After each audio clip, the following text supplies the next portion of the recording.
So we have already created a custom pattern brush for our evergreen tree. In this video, we're going to be working on rendering the tree with color and ground shadows.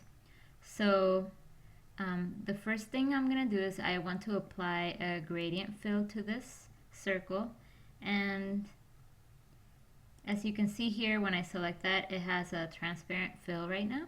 So I'm going to open my gradient palette, and I'm going to do that by going over to Window, Gradient. And right now it's just in the default gradient, it's just a gradient from white to black. And I'm going to use a swatch library. In this case, I'm going to go under Nature, Foliage, and I'm going to just use the color groups that are in the swatch library to insert them into my gradient. So I'm going to use this lighter color and just drag and drop into here, and then drag and drop out the white and slide this all the way to the left. And then I'm just going to use this color for the dark. So same thing, I just drag and drop and then drop the black out. And right now it's set to a linear gradient. I can change that to radial, and with my gradient tool I can actually adjust where the center of that gradient is. So if I wanted to have it over here or even on the top left, sometimes can create a really nice effect of just making this look like a sphere. But actually for this exercise, I just want this to be linear. So just hit linear, have it reset it to 0 degrees. And I want this to be at -45.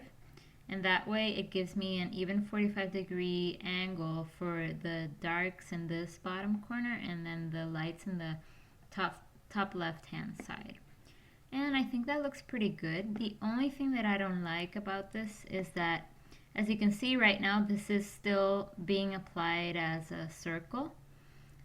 So it's not really cropping around my brush. So what I'm going to do is I'm going to go to my swatch panel, and if you have any other swatches in here, just go ahead and select them all and trash them with this little trash bin.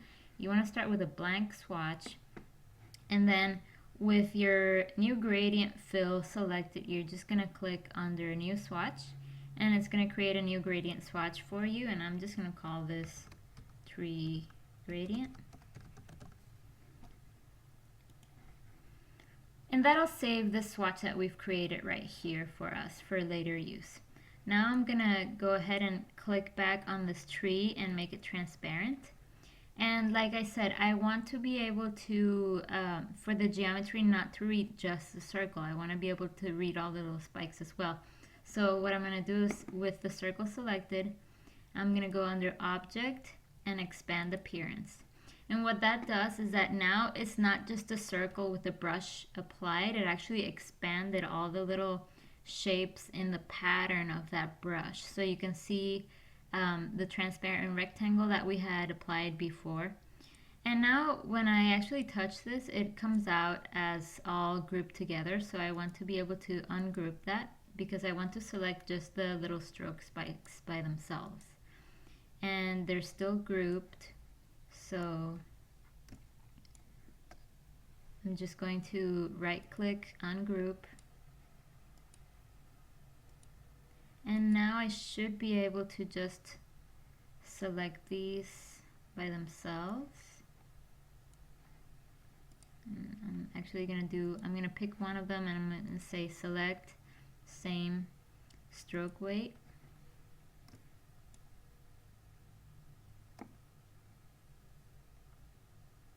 And now that I have all of them selected, I'm going to go use my live paint bucket. And this might not show up immediately in your tools. Just know that it's under the Shape Builder tool. Just make sure you have selected live paint bucket.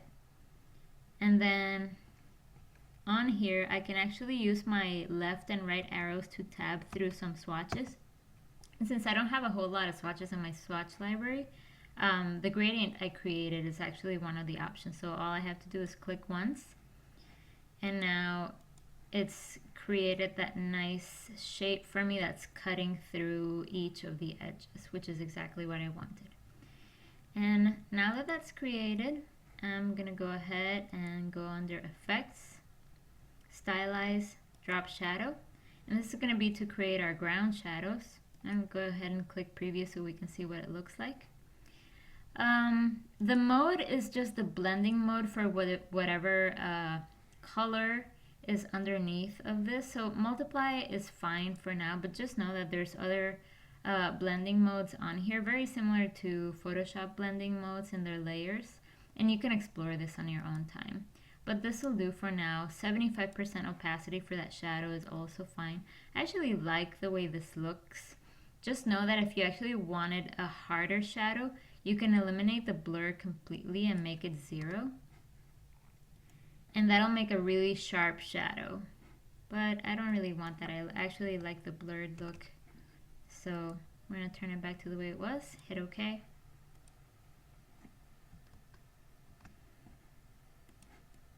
And there we go. Now I have a tree symbol.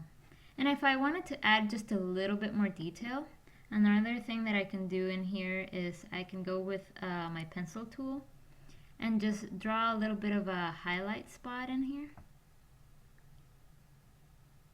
And it doesn't have to be perfect. So what I like to do is just make that white and make the stroke transparent. And then go under Effect, Blur, Gaussian Blur, and just see what that looks like.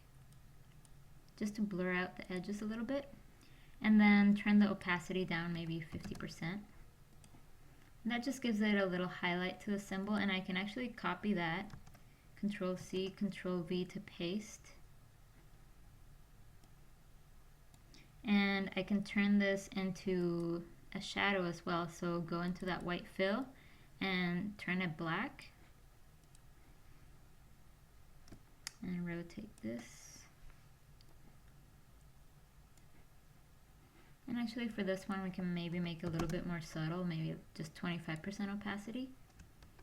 And when you zoom out you can kind of see what the effect is on that, just to give it a little bit more punch.